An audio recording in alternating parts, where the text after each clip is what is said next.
सर्वांच्या उपस्थितीमध्ये दरवर्षीप्रमाणे जसं आपण दिवाळीच्या निमित्ताने एकत्र येतो तसंच याही वर्षी दिवाळी स्नेह मिलनाच्या निमित्ताने आपल्या सर्वांना शुभेच्छा देण्यासाठी म्हणून मंचावर उपस्थित असलेले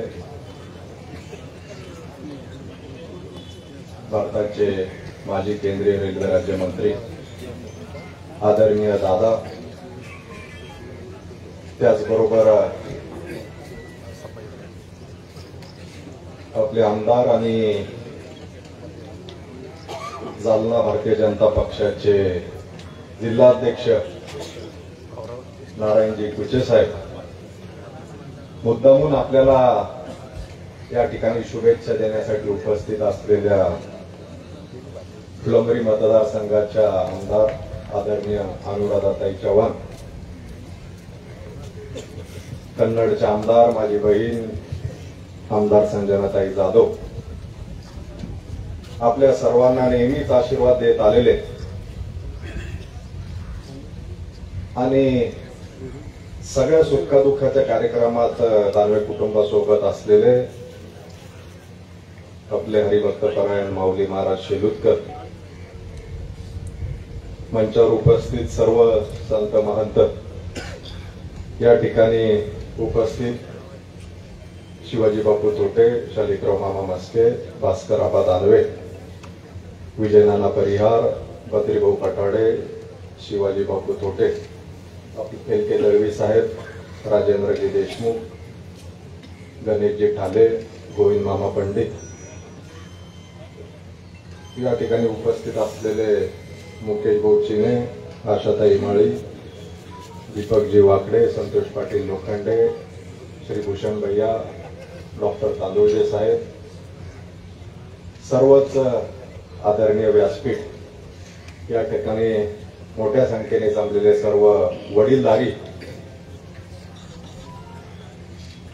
जमलेल्या आमच्या सर्व माता भगिनी आणि कार्यकर्ता बांधवांनो, सर्वात प्रथम आपल्या सर्वांना दिवाळी आणि पाडव्याच्या मी मनपूर्वक शुभेच्छा देतो आणि राजुरायश्वराचरणी प्रार्थना करतो की हे येणारे वर्ष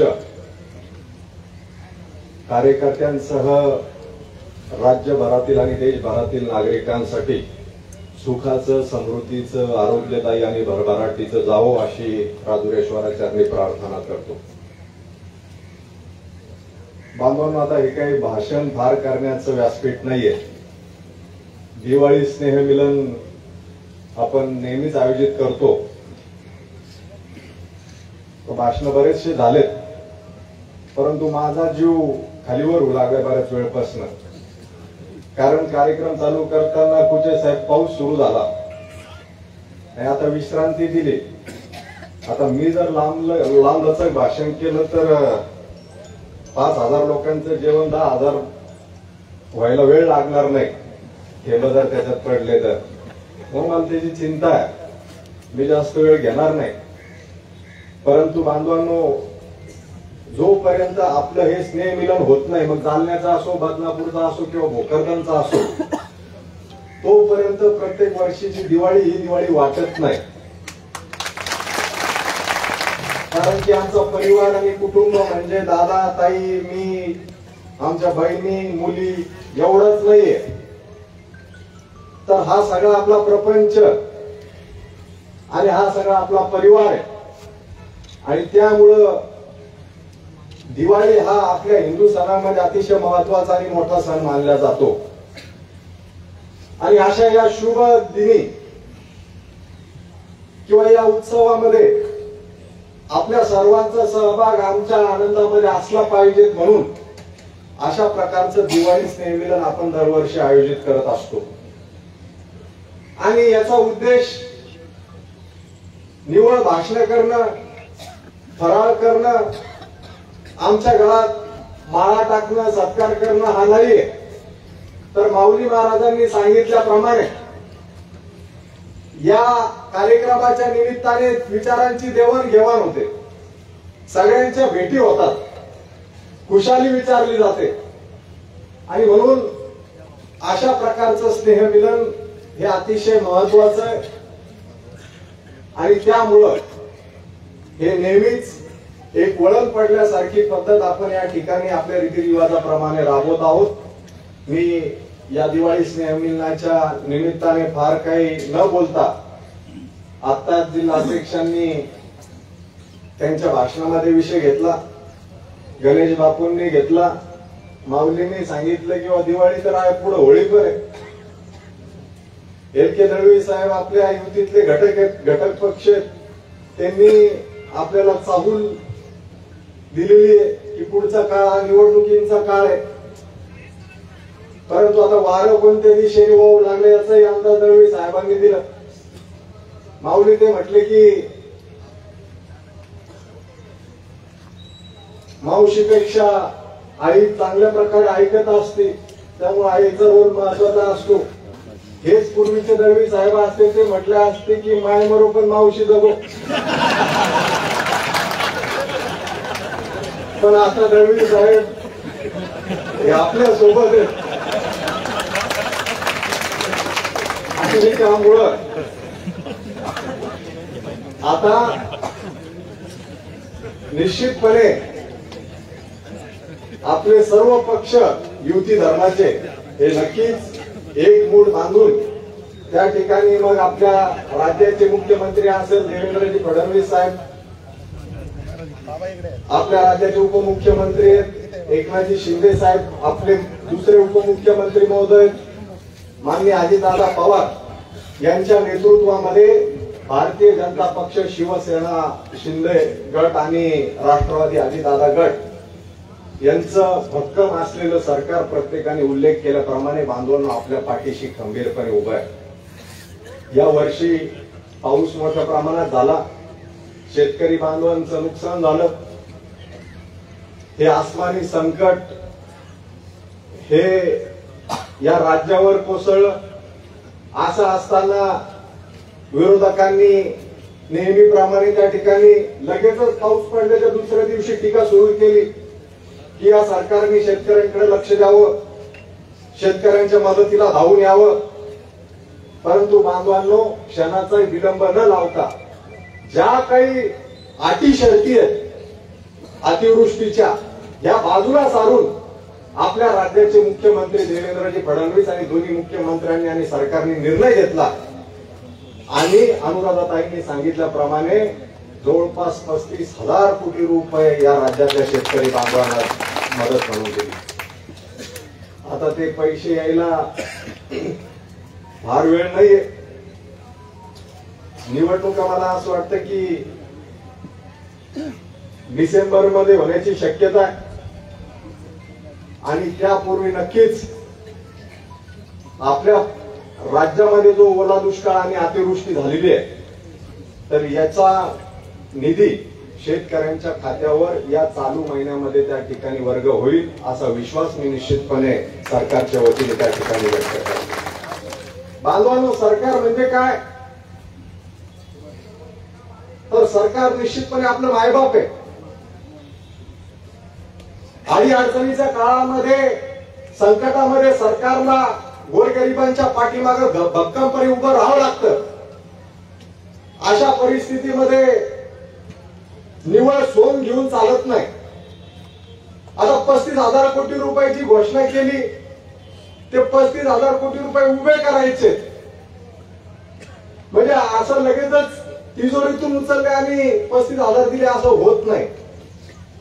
तर राज्य सरकारला याचं नियोजन करावं लागतं आणि त्यासाठी म्हणून हे सगळं सत्तेचं चाल सरकार गाडा चालवत असताना हे नियोजन आपल्या सरकारने शेतकऱ्यांसाठी नेहमीच केलेलं आहे आणि त्यामुळं बांधवांनो, कितीही अडचणी येऊ द्या, इतर गोष्टींना निधी कमी जास्त होईल, पण जेव्हा जेव्हा शेतकरी अडचणीत सापडेल सरकारला तुमच्या पाठीमागे आम्ही सर्व मिळून, सरकारमध्ये आमदार असतील, कार्यकर्ते असतील, भक्कमपणे शेतकऱ्याच्या पाठीमागे उभं करू हा विश्वास मी आजच्या प्रसंगी व्यक्त करतो. शेतकरी दुखी तर सर्वच दुखी. त्या ठिकाणी कुठलाच सण शेतकरी शेतकरी दुःखी असताना साजरा होऊ शकत नाही. आणि त्यामुळं तुमच्या डोळ्यात कधीच येणाऱ्या काळात आपलं सरकार असताना अश्रू येऊ द्यायचं नाही. ही जबाबदारी निश्चितपणे आमच्या सर्व नेत्यांवर आहे. आणि मला विश्वास आहे की आपलं सरकार चांगलं काम करतं. आज आपण कुटुंब चालवतो. कुटुंब चालवत असताना उत्पन्न किती होणार आहे, शेतीचं लागणार किती आहे, यावर्षी घरात लग्न आहे का, यावर्षी काही नवीन वस्तू घ्यायची का, याचं नियोजन कुटुंब प्रमुख म्हणून कुटुंब चालवताना आपण करतो. त्याच पद्धतीने एखादा जरा पेशंट घरामध्ये तयार झाला तर ते वेळेवर आलेलं संकट असतं आणि त्या ठिकाणी निश्चितपणे आपलं आर्थिक गणित बिघडत असतं. तसंच सरकार चालवत असताना काही गोष्टी कमी जास्त होतात. परंतु देवेंद्रजींच्या नेतृत्वामध्ये आज जर आपण विचार केला तर जेव्हा अतिवृष्टी झाली ताबडतोब 35,000 कोटी रुपयाची घोषणा आपल्या सरकारने बांधून त्या ठिकाणी केली. हेच नाही तर असे असंख्य कामं त्या ठिकाणी चालू आहेत. सौर ऊर्जा पंपचे कामं चालू आहेत. इतर विकास कामं रस्त्याच्या असतील, इतर सगळ्या बाबतीत आपलं सरकार त्या ठिकाणी चांगलं काम करतंय. आणि म्हणून नक्कीच या ठिकाणी राजकारण करत असताना जनतेचा विचार, सर्वसामान्यांचा विचार करून आपण त्या ठिकाणी वाटचाल करत आहोत. आणि त्यासाठी आपल्या सर्वांची खंबीर साथ ही आमच्या पाठीशी निश्चितपणे त्या ठिकाणी आहे, याचा विश्वास मला नक्कीच त्या ठिकाणी असल्यामुळं मी आपल्याला फार वेळ न घेता एवढं सांगेल, बाकीच्यांनी जे आपल्याला सुतवाच केलेला आहे की येणारा काळ हा निवडणुकीचा काळ आहे.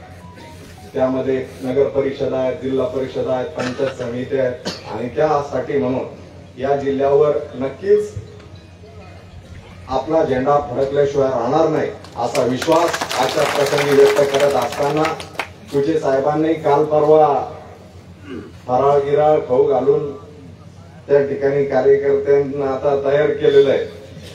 परवा आबांनी त्या ठिकाणी गोड जेवण देऊन तयार केलंय.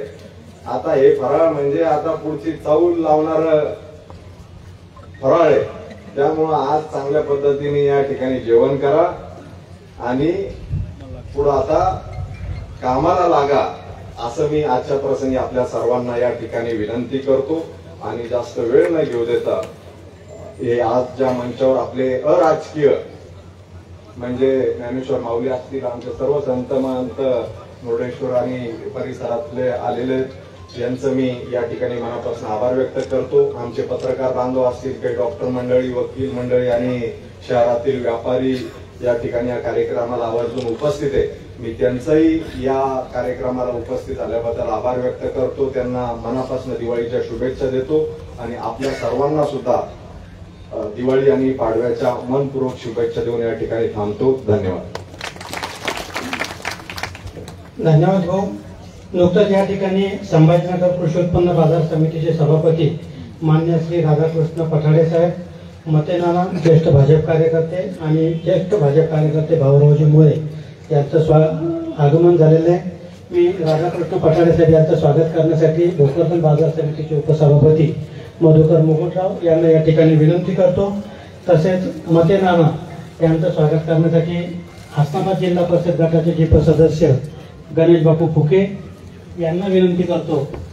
आणि भाऊरावजी मुळे यांचं स्वागत करण्यासाठी माजी सभापती लक्ष्मण मामा मयेकर यांना या ठिकाणी निमंत्रित करतो. त्यांनी पुष्पगुच्छ देऊन या तिघांचंही स्वागत करायचंय.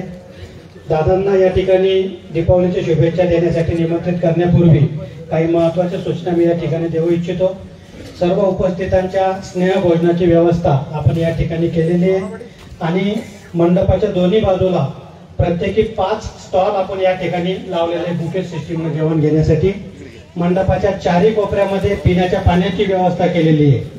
दादाचं भाषण संपल्यानंतर मंडपाच्या डाव्या बाजूच्या लोकांनी डाव्या बाजूच्या स्टॉलवर जेवण घ्यायचंय, उजव्या बाजूच्या लोकांनी उजव्या बाजूच्या स्टॉलवर घ्यायचंय. भरपूर प्रमाणात स्वयंपाक केलेला आहे. कृपया सगळ्यांनी शिस्त पाळून व्यवस्थित स्नेहभोजनाचा लाभ घ्यावा असे मी आमदार संतोष पाटील दानवे साहेब यांच्या वतीनं आपल्या सर्वांना विनंती करतो. स्टॉलवर नियुक्त केलेल्या सर्व कर्मचाऱ्यांनी आपापल्या स्टॉलचा ताबा घ्यायचा आहे, स्टॉलवर उपस्थित राहायचं आहे आणि सगळ्यांना व्यवस्थित जेवण मिळेल याची काळजी सर्व कर्मचाऱ्यांनी घ्यायची आहे. आपल्या संस्थेतील कुठलेही कर्मचारी हे पाहुण्यांच्या आधी जेवायला बसणार नाही याची कृपया सगळ्यांनी नोंद घ्यावी. आणि तरुण मंडळींनी नंतर जेवण घ्यायचं. यानंतर मी दादांना विनंती करतो की त्यांनी उपस्थितांना दीपावलीच्या शुभेच्छा द्याव्या.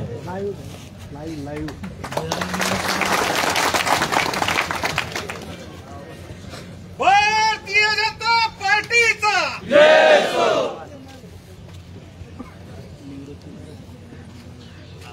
ज्यांनी दीपावली स्नेहमिलन या ठिकाणी आयोजित केलं ते आपले आमदार संतोष पाटील दानवे, आपले बदनापूरचे आमदार नारायणराव कुचे, आमच्या फुलांब्रीच्या आमदार अनुराधाताई चव्हाण, कन्नडचे आमदार संजना जाधव,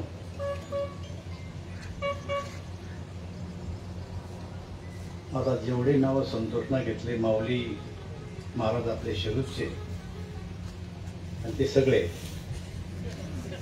एखादं विसरलं तर भानगड नको. मला काही सध्या निवडणूक नाही विसरलं चालतंय.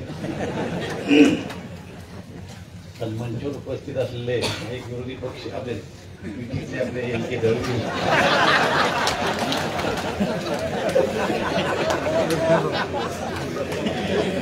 सवयीचा भाग बद्री पठाडे, रामभाऊ शिंदे, पठाडे साहेब, नाना, मंचावर उपस्थित असलेले सर्व सहकारी, या कार्यक्रमाला उपस्थित असलेल्या सर्व कार्यकर्ता बंधू आणि भगिनींनी,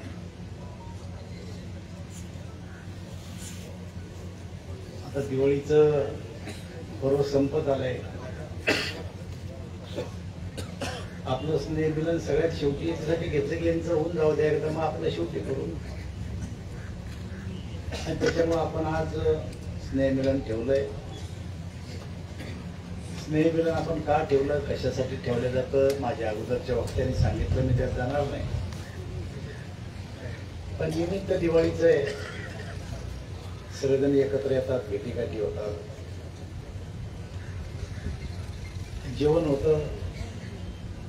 हे त्याचं खरं कारण आहे.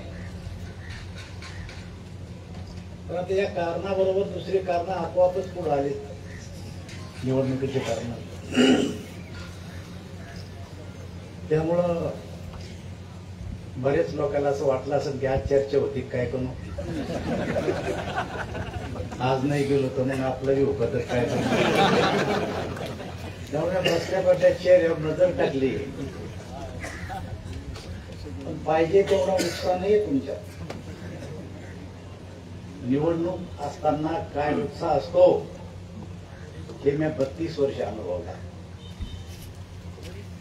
आणि सांगण्यासारखे अनुभव माझ्यापाशी फार आहे. की जेव्हा निवडणूक लढताना आम्ही जेव्हा उभं राहायचो तेव्हा 100% मध्ये जावं की आम्ही निवडून येत नाही, तरी पण कार्यकर्ते असे उठून टाळ्या वाजवायचे, उठून उड्या मारायचे, जोर घोषणा द्यायचे. आणि आमदार लोक हे आवाज उघड होतो. आणि आमदार निवडून किती यायचे? 10. 85ला 14 आमदार निवडून आले. आणि मला आठवत ती बैठक षण्मुखानंद हॉलमध्ये बैठक झाली 85ला. आम्ही असं वर गॅलरीत बसेल होतो, नेते आमच्या पुढे बसेल होते आणि भाषण चालले. भैरवसिंग शेखावत आले होते त्या टायमाला. मुंडे महाजनांचा काळ होता. असा जोश होता कार्यकर्त्यात, असा जोश होता जसं आता आपलं राज्यच येणार आहे. निवडणुका झाल्या 14 माणसं निवडून आले. आता तो जोश कुठे गेला समजत नाही. या जायला पैसा नव्हता. मुंबईला जर बैठकीला जायचं आमच्याकडे पैसा नव्हता.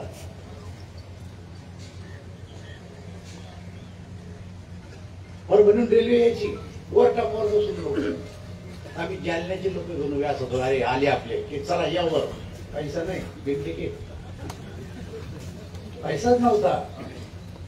आज सगळ्याच्या खिशात पैसा आहे पण तोंडात दम नाही. याला काही इलाज बी नाही. आता कोण असतं स्वागत करताना तांदूळ जेवतो, टाळ्या वाजवा. मला तर लाज वाटते असं म्हटलं. कोण आहे मला लाज वाटते. वाजवतील नाही वाजवतील, पण टाळ्या वाजवा काय भानगड आहे? विजू दिसला मला कुठतरी याचा हा यो दिसला, आकुडचे निघाल होता आणि एका पेपरचा वार्ताहर होता, त्याच्या गावात गेलो मी एकदा, तर पहिल्यांदा ऐकेल मी काय करून वाजवा टाळ्या, मग गेले वाजवा टाळ्या.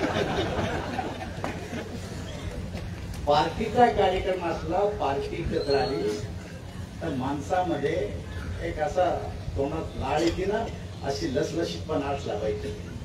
कोणी फोनवर बोलतात, कोणी डोळे चोळतात,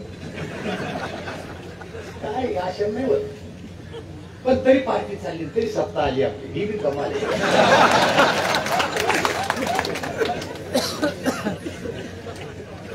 आणि आज नाही, फडरे साहेब 40 वर्ष, मला तो 45 वर्ष झालं राजकारणात, चालली पार्टी, कशावर चालली भगवान जाणे.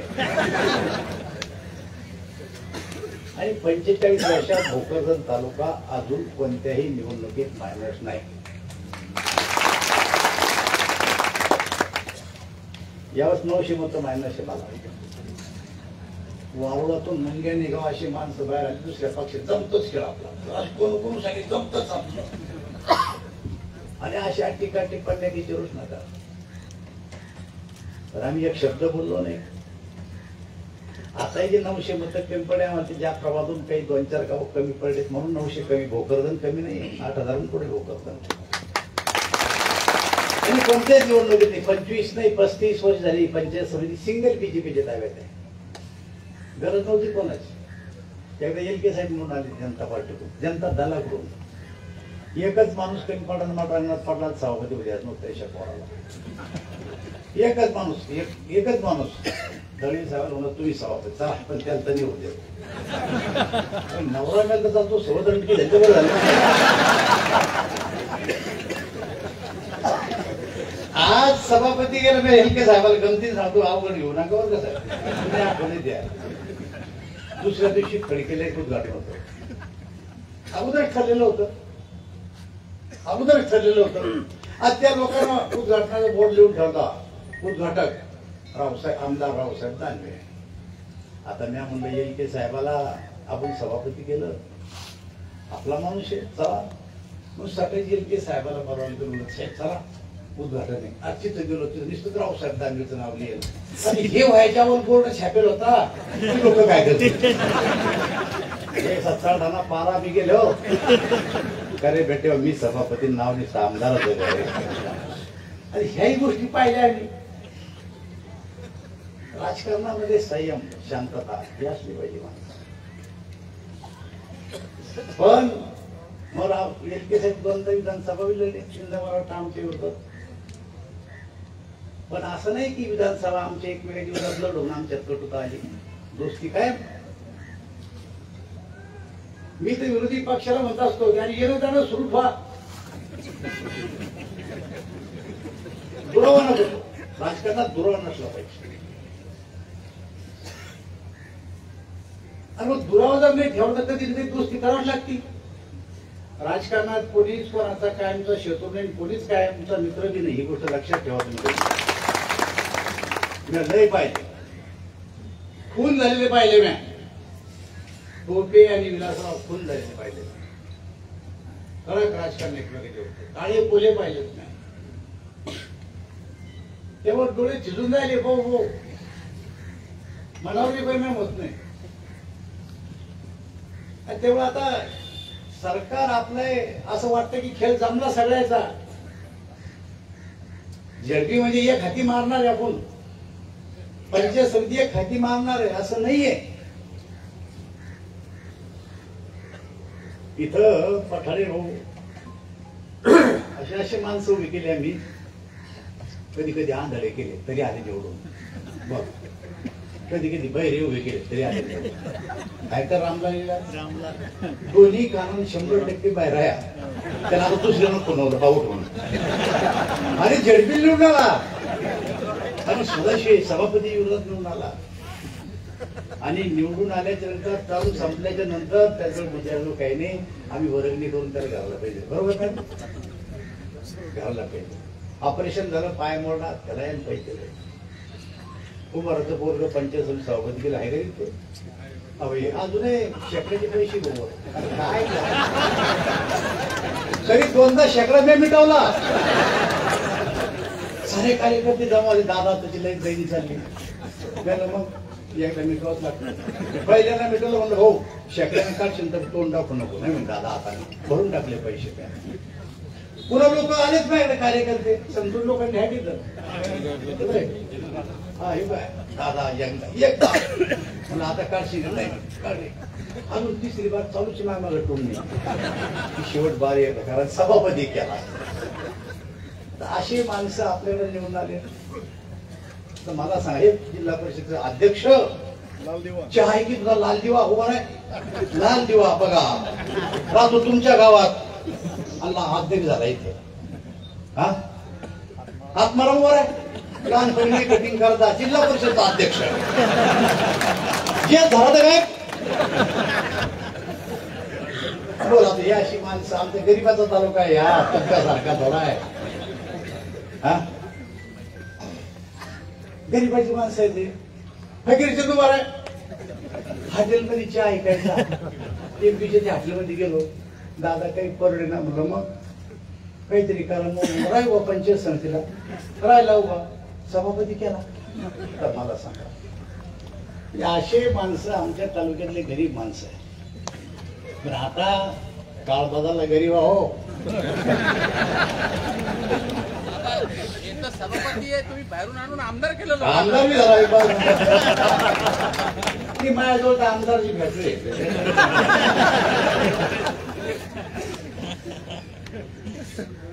तर मी सांगतो काय साठी तुम्हाला हे सांगत असताना त्याच्या पाठीमागची भावना अशी आहे. खुर्ची देते आली पण आहे का तू तोच तेच काम कर. त्याच्या पाठीमागची भावना अशी आहे की माग झालं ते झालं. आता त्या भरोश्यावर बसू नका. आता तुम्हाला तयारी करावी लागेल. आणि आज तुम्हाला सूचना करतो. आज जाताना ज्याला जिल्हा परिषदला उभं राहायचं ज्याला पंचायत समितीला उभं राहायचं त्यांना स्वतःच्या हाताला चिठ्ठी लिहा. ह्या सर्कलचा मी आहे. मला झेडपीला उभं राहायची इच्छा आहे. ह्या सर्कलचा मी आहे. मला पंचायत समितीला उभं राहायची इच्छा आहे. ही चिठ्ठी लिहा. आता आम्ही पुढे नाव उभा करतो असो तुमच्या आज योगाने सगळे दिसू राहिले. ही चिठ्ठी स्वतःच्या हस्ताक्षरात लिहून फोन नंबर टाकून तुम्ही तांदूळच्या कार्यालयात जाता जाता देऊन टाका. कारण आपण सर्कलच्या बैठका लावणार आहे. अरे माणूस डब्यात आल्याशिवाय आम्ही म्हणणार तरी कसं. त्याला जात तरी इतिहास पाहावं लागेल ना. ती पार्टी याला कळती का. जसं तुम्ही शेतकरी आहे मी बी शेतकरी आहे. बैल घ्यायला जातो आपण पण ते दात पाहतो. एक दाती आहे 2 दाती आहे का. मग बाटकी बांधतो. 4 दाती आहे का. वखराला दुखतो. 6 दाती आहे का. उमाटे आणतो. 8 दाती आलं तर नांगराला बी आणतो. पण एखादा शेवडं आलं अद्यान मला तिकीट द्या तुळशीरामना. अरे शेवरा म्हणजे दात पडेल तुळशीरामने. त्यांना म्हणा मला टाकावं बट्यात कसं म्हणून मला सांगा. हा माशी लागेल समजू शकतो आम्ही. माशी लागेल म्हणजे दात हालतं त्याच. पण त्याला ज्याला आता वाटतं ना आम्ही निवडून येऊ शकतो त्याच्यासाठी बोलतो मी. तुम्ही माणसाल की आता तर म्हणले बाई रवी निवडून आला आम्ही मग आमचं दातच पडेल दिसत. असं करू नका. चाचपणी करू. सरकारच्या बैठका करू. कार्यकर्त्यांचं मत घेऊ. पण ज्याला ज्याला नाव ते असाल त्यांना आपल्या आपल्या भागातल्या कार्यकर्त्याच्या भेटीगाठी घ्या. कार्यकर्त्यांना मत परिवर्तन करा. सांगा किंवा तुम्ही आमचं नाव सांगा. आमची गोष्ट सोपी होती. आता आमच्यात कोणी मामाने मावसाने काही नाही. आम्हाला कोणाच्या मध्ये पडायचं की नाही. जो पंचो किराय वो सरपंच किराय आम्हाला काय करतो जेव्हा आणि त्याच्यामुळं जातीचे प्रमाणपत्र काढून ठेवा. कधी कधी तिकीट मिळाल्यावर जातीचं प्रमाणपत्र काढायला जाते लोक, मग आमची फजिती होती, तुमचं सुना आमच्या मागे लागत तेव्हा आता निवडणुकीच्या मोडमध्ये या सारे अतिवृष्टी झाली, नुकसान झालं, ती गोष्ट खरी आहे. पण मी व्यावहारिक माणूस आहे. आता मी मक्का भिजवायला सध्या मला आता कोणाला बसल्यावर पैसे म्हणतो काढून ठेवली, वाळू घातली, पाणी आला, म्हणलं ताडपट्ट्या केलं प्रगती चुकणार नाही आपल्याला. पण निवडणुकीच्या तयारीत जर लागायचं असेल तर तुम्हाला कधी निवडणुका जाहीर होतील हे विचारू नका. आपल्या विभागीय पातळीवरच्या बैठका झाल्यात. बैठकीमध्ये मुख्यमंत्र्यांनी स्पष्ट सूचना दिल्या की आता कधीही निवडणुका जाहीर होऊ शकत्या, असं समजून चला निवडणुका जाहीर होणार आहे. आता काही लोक प्रश्न विचारतात, युती होईल का? ठरू ना, बसू. नाही म्हणलं नाही, हाऊ म्हणलं नाही. सगळ्या राजकीय पक्षांचे ते आम्ही बसू. राज्यातले बसतील, मग जिल्ह्यातले बसतील, मग तालुक्यातले बसतील, निर्णय करू. पण आज असं समजून चला की कोणता झाली युती, मतदारसंघ कोणता सुटणार आजपर्यंत का तुम्हाला नाही. अहो सगळ्यांना ज्यांना ज्यांना निवडणुका लढायच्या सगळ्या सर्कलमध्ये सुरू करा. मला तर सध्या एकच सर्कल पळताना दिसतंय. काय मी हसनाबाद म्हणतो, तो शिकवला सभापती मांग बसेल, सभापती मांग बसेल. कोण? दादारा दादाराव कुठे? कोण कुठून रामराम कर. याला पहिलं तिकीट देत नाही मी. काय म्हणतो जो स्वतःला सभापती म्हणून तो कटला, जो म्हणून मला झेडपी भेटणार आहे तो कटला. केलं मी असं. एकदा तुम्हाला सांगतो, सारे झेडपी मेंबर मागचे बोलवले, मी असे बसवले. काय म्हणणं, निवडणूक आल्या फारम भरता 8 दिवसात. काय नाही, तुम्ही म्हणसान तसं म्हणलं. माझं मत ठरलं म्हणे काय आम्हाला तिकीट द्या म्हणे. म्हणजे माझं ठरलं काय, एकाला देऊ नका. शिवाजीरावनेच होतं, मला एकाला देत नाही तुम्हाला तिकीट. काय म्हणणं, नका ते बोलू आमच्या काय खरंच दिलं नाही आम्ही. दुसरे बदलले आम्ही शेवटी. कारण निवडणुकी कार्यकर्त्यावर आलो म्हणे पैसे लोकांवर. सभापती म्हणून न म्हणून कोणाच्या हातात थोडा आहे. तुमच्या मनात आलं नाही, उद्या खासदार मी झालो खासदार. झालं का? बरं माहिती वाटतंय का? काय वाटत तुम्हाला? इथं आलेच नाही. हा आले त्याची काय तुम्ही सांग काय आले नाही ना.